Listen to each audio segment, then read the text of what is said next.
अर्ज करूँगा कि मुमकिन है मुस्तकबिल करीब में हमको मोहम्मद रफ़ी साहब से भी अच्छे गायक मिल जाएं, जिसका इम्कान है, लेकिन शायद दूसरा मोहम्मद रफ़ी हमको ना मिले।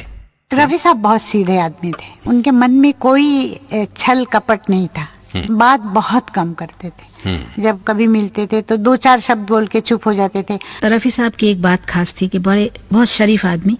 उनके गाने की खास बात थी कि उनकी आवाज। मोहम्मद रफ़ी मेरा दोस्त था, हमारा क्लास फेलो था, हमारा पड़ोसी भी था और इसी गांव में घर में रहता था। उसके बाप का नाम अली मोहम्मद था, अली था। कट्ठे पढ़ते, प्राइमरी तक 4 जमात तक कट्ठे पढ़ते रहे हम। फिर वो लाहौर चला गया। लाहौर उसके बाप की नारकली में हजाम की दुकान थी। अब्बा की उम्र मेरे हिसाब से इतना कुछ दान देने वाली बात हो गई कि एक प्लेबैक सिंगर अपने भाई जैसे उसको प्लेबैक दे रहे हैं। मैंने बहुत मेहनत की इसके लिए, या मैं जिन्होंने मुझे अवार्ड दिया उनके लिए मैं थैंक्स कहूँगा, लेकिन रफ़ी साहब ने बिना कुछ सोचे समझे उस अवार्ड को देखकर कहा कि ऐसा अवार्ड सबको मिले। भी एक वाकया मैं बताऊँ आपको, अपने एक फिल्म थी नसीब, उसमें अब्बा का गाना था चल मेरे भाई तेरे हाथ जोड़ता हूँ, अमिताभ बच्चन जी के साथ था। तो वो रिकॉर्डिंग होने के बाद वो घर पे जब आए तो हम लोग को बुलाए, बोले इधर आओ कोई बात बताना है। तो हम लोग को बुलाए तो पूछे हम लोगों ने कि अब्बा क्या हुआ बताइए। बोले आज रिकॉर्डिंग में पता क्या हुआ। बोले बताइए। बोले आज मैंने अमिताभ बच्चन के साथ गाना गाया। तो मतलब इतने बड़े आदमी के साथ गाया। ऑल्दो मतलब उस वक्त हम लोग भी ये बोले कि अरे क्या अब्बा कैसे लगता था वो, कैसा कितना लंबा है, कैसा लगता है क्या, मतलब you know that time even we felt कि मतलब अरे एक सुपरस्टार के साथ हमारे अब्बा ने गाना गाए हैं।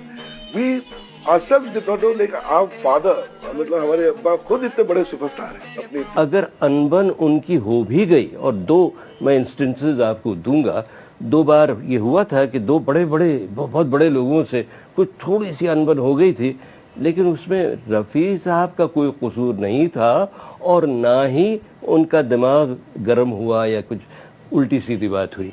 देखिए एक बार क्या हुआ, नैयर साहब ने मुझे खुद बताया ये कि ओपी नैयर खुद बड़े महान म्यूज़िक डायरेक्टर और रफ़ी साहब उनके लिए गाते थे, कई ज़बरदस्त गाने गाए।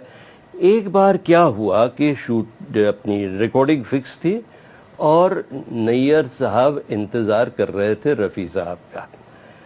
रफ़ी साहब पहुँचे जो टाइम दिया गया था उनको, उससे करीब 1 घंटा लेट। अब नैयर साहब को बहुत गुस्सा आया कि साहब अब रफ़ी साहब तो हैं बहुत महान, लेकिन साहब मेरी रिकॉर्डिंग है, सब ठहरे हुए हैं, इतना लेट कैसे आए। हमारे बाद इस महफिल में अफसाने बयां होंगे, हमारे बाद इस महफिल में अफसाने बयां होंगे। बहारें हमको ढूंढेंगी, बहारें हमको ढूंढेंगी, न जाने हम कहाँ होंगे। कहता है कोई दिल गया, दिलबर चला गया, साहिल पुकारता है समंदर चला गया, लेकिन जो बात सच है वो कहता नहीं कोई, दुनिया से मौसीकी का पैगंबर चला गया। अभी साज दिल में तराने बहुत हैं, अभी जिंदगी के बहाने बहुत हैं। दरे गैर पर भीख मांगो न फन की, जब अपने ही घर में खजाने बहुत हैं।